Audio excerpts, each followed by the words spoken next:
Did you know that some exchange-traded funds quietly drain your returns through taxes, even if you never sell a single share? Today, we are exposing the hidden trap in synthetic exchange-traded funds and why they could be sabotaging your long-term wealth. Let us dive in. First, the basics.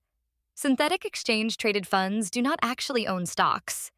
Instead, they use complex tools like futures and options to mimic an index. It is like renting a car. You get the ride, but there are strings attached. Physical exchange-traded funds, on the other hand, own the real stocks in the index. Simple. Straightforward.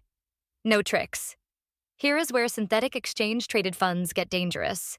The Internal Revenue Service has a rule called Section 1256 of the tax code. Every December 31st, these funds must pretend they sold all their positions, even if they did not. Any paper gains get taxed as real income. 60% at the long-term rate, 40% at the short-term rate. Ouch! This means synthetic exchange-traded funds must distribute taxable gains every year. Imagine your exchange-traded fund gains 20%. You get a payout, but also a tax bill. And here's the kicker: that money cannot stay invested.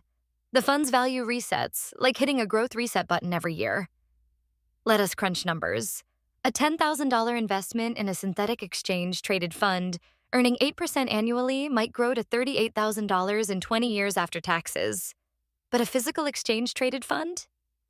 Same return, but taxes are deferred. That could mean $46,000, an $8,000 difference. All thanks to compounding working for you, not against you. Who is hit hardest? Investors in taxable accounts. Those forced payouts can push you into a higher tax bracket.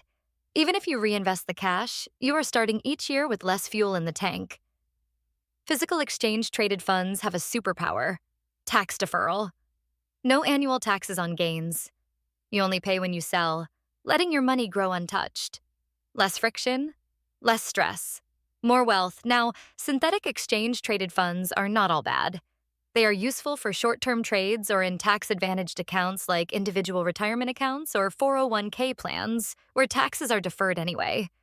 But for most long-term investors, they are a tax trap. Here is your action plan. 1. Check the exchange-traded fund structure. If it uses derivatives or futures, it is synthetic. 2. Ask yourself, is the flexibility worth the tax cost? For most, the answer is no. 3. If you own a synthetic exchange-traded fund, reinvest those distributions manually to avoid cash drag. Final takeaway: taxes are one of the biggest wealth killers. Synthetic exchange-traded funds add unnecessary complexity and costs. Stick with physical exchange-traded funds in taxable accounts, and let compounding do the heavy lifting. If you found this helpful, smash that like button, subscribe, and hit the bell. It is free, and it helps us keep making content that saves you money. Until next time, invest smarter, grow richer, and stay ahead of the game.